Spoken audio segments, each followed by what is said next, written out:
where I'm coming from. Yes, I can. But that's why if I'm trying to, and I feel like I've done this dance so many damn times with Farhan, is, okay, let me put on my GM cap. Let me actually figure out why they would do this. And there's just not a lot coming to top of mind. Outside of maybe ownership is telling him to get some money off the books for next season. Maybe it helps them with some future flexibility.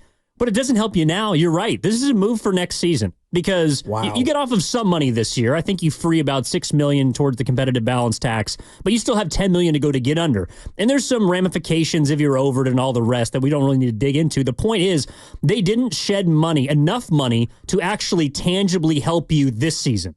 It's about next season. And it always has felt like with Farhan and this current regime, it's always been about next season. There's been one year where it's been about this year, 2021.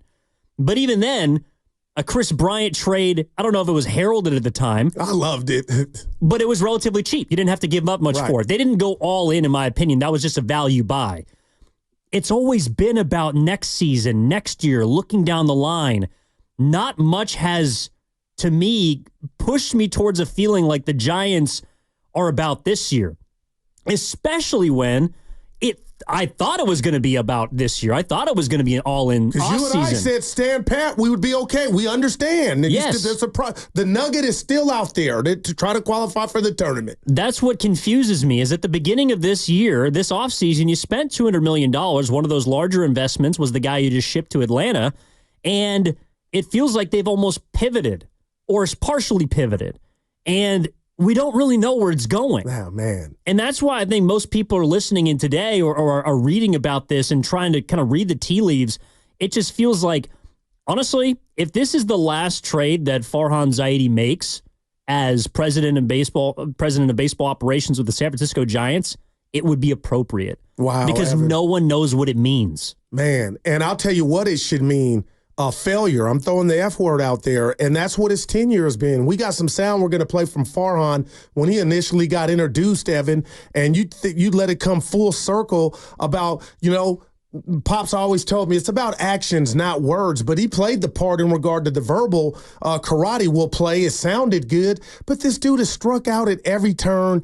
And when I got that news last night after leaving you, I was cool. I thought, I'm a rep Giant fan. Right now it's 3.5. You do with that what you will, but if you're a dreamer, there's 54 games left. You got action. And to get rid of your version, your bopper, for basically nothing that can help you for the immediate. And what did our own and our friend, former Giant, FP Santangelo, you let me off the hook. What do you mean? Slam dunked me yesterday when I said, prospects, they reflect hope. He goes, I want pennants. I'm paraphrasing. Well, so now you got everyone. More prospects. To be fair to him, it sounds nice. Yeah, okay, there you go. It sounds nice, Can't wait to see you today, FP. But, explain this. I don't know what it means except this guy, Farhan, must be coming back. And if I'm a Giant fan, that sucks, Evan. At what point do you strike out and it's time for a new regime? Well, we've been waiting for that answer, it feels like, for a couple years. Dude. Really, after 2022, I would say. Where is this thing going? What's happening? What are they going to do? And it just feels like they've expended all measures at this point, right? Because they've tried the prospect game. They've tried the development game. They've had one good season, but really on their terms. Like, none of those players were ones that you expected to pop. Darren Ruff. But they worked. Yeah, they worked together. Darren Ruff is back in Korea for all I know. But this offseason, they did spend. And that felt like the last bullet in the chamber for this regime to really try and make a difference. And 4 months into the season, you move off of one of those guys. And in fact, more trades might be coming. Again, we got a little less than 5 hours left until the Major League Baseball deadline. And a lot of people feel like the Giants are going to stand pat, all but perhaps adding, I think the report from a few of the beat writers was, maybe looking for an outfielder to move Ramos to the corner. But I could see them just saying, you know what, hey, we're going to ride out this season with Derek Hill in center field. Ramos is going to platoon out there. Maybe we bring back Matos. Hill, Derek Hill. Yeah, Elk Grove zone. And that wouldn't surprise me. And at this point, I don't really know what it makes fans feel. And so I'm curious at 888-957-9570. Good call. What do you feel right now after seeing another kind of sideways or backwards move by this front office. It feels like it's been like we've been doing this dance for some time, Goo, but it's just a different version of the tango. No doubt about it. Well said. And I'll say this to you, Evan. So you're telling me all reports are Luciano, if he's not already been called up, and Flores and Luciano will get the DH at bats from Soler. But I'm excited to see Luciano at the dish, but not at the expense of Soler. And if I'm one of those guys, Evan, I'm riding or dying, or ladies, and I want to see the Giants qualify, I just don't understand why you pulled the plug on a guy that accepted your invitation. You had control over him for 2 more years. Is this year good for Soler? Hell no. I mean, but I thought he was coming here with a great chance to be the next 30 home run hitter since Barry Bonds. Just think about that. And that wasn't the case, but you pulled the plug. So I'm shocked. I feel like that's a sale. I don't think without Soler, they can't still qualify for the wild card. But the Farhan component of what this means, what are you guys doing? Do the Johnsons even care? Or did they say, you do this? Evan, I got more questions than answers. And the funny thing about this is tonight, I love ball. Battle of the Bay. Yep. The last one in San Francisco. Okay, there we go. But I can't wait for the lineup card to see who's batting leadoff. Like, how sad is that? You know, I know I'm weird, but I'm really like, I think you got multiple guys that can do it, but did they do Soler right? But like I said, you're a grown-ass man, Soler. You got paid. You're supposed to come hit home runs if you're batting first or ninth. Yeah, I mean, I don't know. With a lefty on the mound for the A's tonight, it's, man, I don't know. Maybe it's Tyler Fitzgerald is going to hit leadoff or something like that. Although apparently he's hitting like Brooks Robinson, so maybe you want him in there. It doesn't make a difference to me because, quite honestly, Jorge Soler was not brought in to be your leadoff hitter. And there you go. Now I know Jung-Hoo Lee got hurt, and he's the guy that probably would be in that spot for the entirety of the year, but he's not. He got hurt. You don't have a single backup plan at that part of your lineup. Your manager doesn't feel comfortable with any other piece besides the power hitter that you bought this offseason to come in and hit 30 home runs, which he has not done. You think the computer's pushing that, or is that Melvin? If you had to guess. It's probably a combination of both. But again, there doesn't seem to be an answer that everyone is aligned with. And that's the same thing at the deadline. When I saw that trade yesterday, my first thing was, But every decision they make, it's like I got to go down a Wikipedia wormhole and go through my almanac to figure out why they made this choice. It shouldn't be that difficult. When you make a trade, there should not be 17 theories of why you've done it. And maybe that's the way that the Giants operate, and perhaps that's a reason why they've been stuck in the middle for the better part of a decade. And if you allow me, okay, you're 4 games back. You lost a half game in the standings yesterday. But if this is about snapping right back, Evan, about next year, couldn't you have looked at Soler like, okay, he had a bad year. A lot of us did. We'll scratch this. If they didn't make it, we'll come back next year. You'll be our 3rd or 4th hitter. But to pull the plug on that and not have that guy with that power, not be able to try to get another chance at it next year and display and maybe be that 30 or 40 home run hitter is maddening to me, because now you're lesser when it comes to power, which you still, like the A's tonight, have way more power than the Giants collectively. And you're in a position. I'm at dinner celebrating Milan's 19th birthday yesterday. Happy Evan, birthday. And I sent you the text when I got the alert, like, WTF. I still don't know what this means.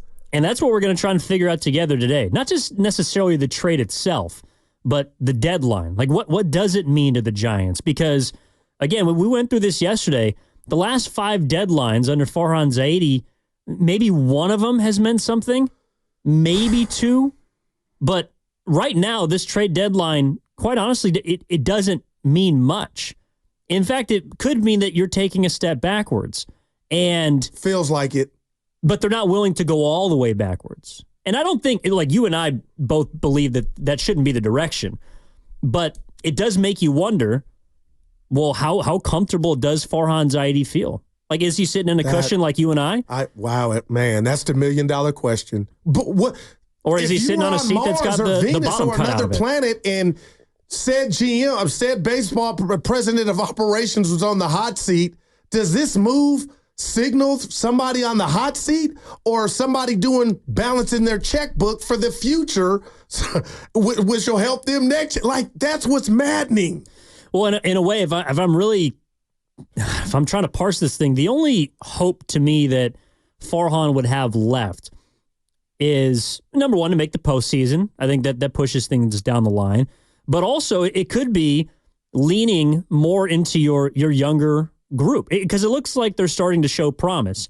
And maybe it is a move, just quite literally, to clear a path for Marco Luciano, who, to his credit, has been tearing it up in Sacramento and has been a guy that's been promised, and everybody's been looking forward to seeing him. So maybe it is a move to shave some salary for the future, but promote this young guy. But again, that's not a clear direction. That's a twofold move. That's you got your hand in one pot and one hand in the other. You're 1 foot in, 1 foot out. I don't know what they're doing. Wow, man. I don't know. How heavy is that? That's a problem. And I'll tell you this, it is a problem. Evan, what did I say yesterday? I just hate when we talk about Giants. It just feels like, in regard to players and talent, it's take it or leave it. There can't be multiple, no gremlins. But if you were doing your damn job, I'm talking about the scouting, Farhan, you could have had a lineup that had Luciano and Soler in it, if you get my drift. But now, in order for Soler to come up, for Luciano to come up, you got to jetson, one of your best power hitters or potential power hitters. So it's a head scratcher. And I told you and Kay and the boss this in the beginning, Evan, I mean this. I don't have the power to come in here and say somebody should be fired or not. This dude, Farhan, should be gone. And the great Brian Sabian, that's joined our show a few times and the station, always said, hey, we don't do what the fans say, but the respect factor of what they're feeling, we do hear it. We do care about the fan base. Now, my whole thing is, how many calls have we taken this week, the last month? You tell me, where Giant fans are pro Farhan. So to me, this is just, you're staring a reset. It's time for somebody else to come get the gig and try to work their magic. This thing is stale, but this trade last night, to me, I'm not going to say final straw. It's just, again, it's confusing, is the hardest algebra problem in the world. But it is also what this regime has done. Like these are the kind of moves that make it just boggle your mind. And it's not that they're bad. It's not that they're good. It's that you don't really know what it accomplishes. Like, seriously, if I asked you, what did trading Jorge Soler and Luke Jackson to the Atlanta Braves for Tyler Matzek and Sabin Sabalos, Sabin Sabalos, yep. What did it accomplish? Get you closer to under the tax. I don't think they're there, but that's what that... But to me, Evan, that's the last effing thing you should be thinking about, because you weren't worried about it when you went and splurged and went to the baseball Nordstrom's and got that $200 million payroll. So with 54 games left, all of a sudden it's about the bottom line? But it's not even about that at this point. And this is from the 925. And he or she is with you, Goo. This is an ownership move. They need to shed $16 million to get under the cap. Man. If anything, this is a sign they're thinking about going another route. So this is what the competitive balance tax does. Right now, he or she is right. They are currently $10 million above the tax with trading Soler and Jackson. If you are above it, well, then you lose, after repeating this season, you lose your second, your third, and I believe your fifth round picks in the upcoming MLB draft. So apron type of problems. Exactly. Like, there are consequences for operating in the tax. But they knew this. They knew this going into this season, which is why it doesn't make sense to me. Because you spent all this money, you knew you were going to be a repeat offender in the competitive balance tax. You knew that these consequences were possible and were honestly probable, because you don't make those choices unless you think on paper your team can get to the postseason, which I still think they do. But it's not looking that way.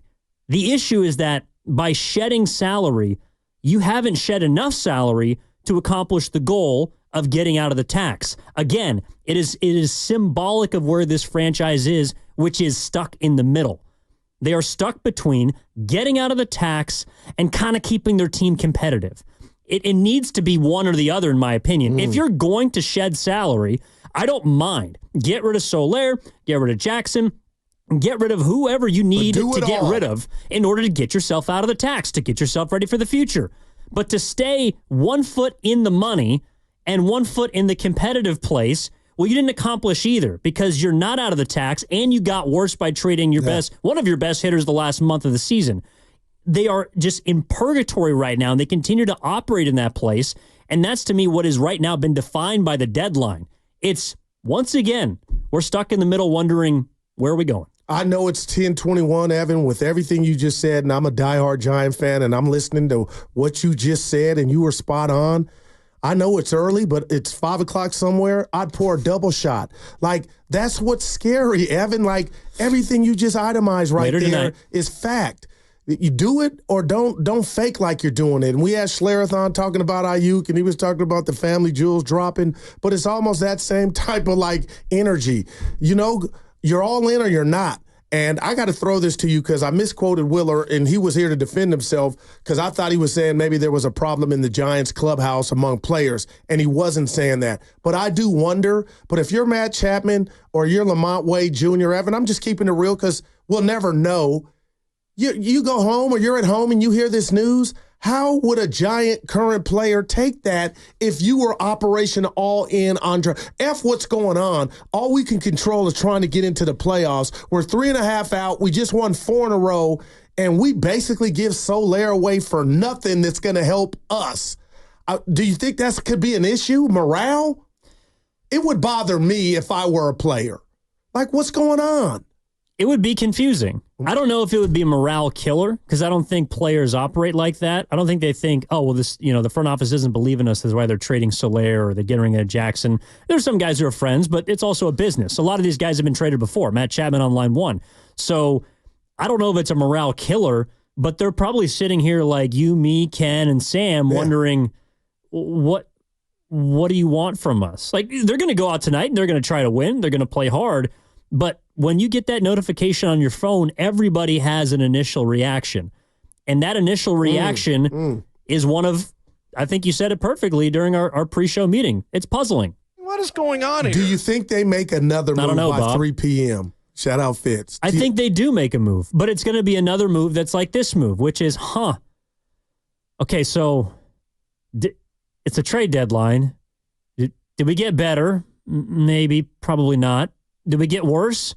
Well, I guess I could kind of convince myself that we didn't because, maybe we added by subtraction. Like, there's no clarity. There's no clarity about their movement right now. And there hasn't been much clarity about the franchise as a whole since Farhan Zaidi took over. And that's why on the other side, I do want to get into the sound from his first press conference. Man, this is amazing. Because it is night and day from then to now. Would you mind if I put this move, because there are a sector of Giant fans that want them to sell. If the scoreboard read on the Guru computer, the Giants sold, this move was a sell move, this trade. That's probably the best category to fit it under. All right. Because there's no way you could say they were adding, right? There's no way. Come on, Evan. But this is the issue, though, because if you talk to someone in the Giants front office, I bet that there would be a few stanzas of why they did it. And they would be able to explain, how it impacts this and where it goes there. And these are the things that you need to do. And we're trying to thread this needle, and it's a smart move for these reasons. I don't really care if I'm a fan. Oh, man. I don't care about you, breaking out your doctorate degree and explaining to me why moving Jorge Soler is not wholly a sell move. Like, not a doctor. Yeah, I can investigate this myself. But as a fan, why am I going to spend an hour trying to figure out why you moved off of Jorge Soler? Because he's not that big of a piece in the first place. Wow. But, Evan, if the goal was to try to make up that four games now, and you're telling me, hey, you know what, Goo? We are trying to get that third wild card. Soler, see you later. And now you get to see 54 games worth of Luciano. It doesn't add up. Like, I want to see Luciano, but not at that cost. And I do understand Soler has been struggling all season long, but we can't rob him of. He's been a lot better here lately. So that's what I was banking on. Maybe he'll heat up. Maybe they'll heat up, but all for naught. Wow. Yeah, look, I'm excited to see Marco Luciano play, but if he fails, again, and he's a young guy, so odds are he's probably going to fail at some point. He's not just going to come up and be Yasiel Puig for the rest of the season. Or Matos when he got or Tyler Fitzgerald. Yeah, he's that. Not just, dude, this is incredible. I hate to break it to Fitzgerald. The month does turn in a day. But for today, we're going to be talking about again, what the direction of this thing is. What is your interpretation of the Giants trading Jorge Soler and Luke Jackson to the Atlanta Braves? There's also a couple of guys out there that I do think could help the Giants if they were willing to go out and pay for them, if they were to acquire them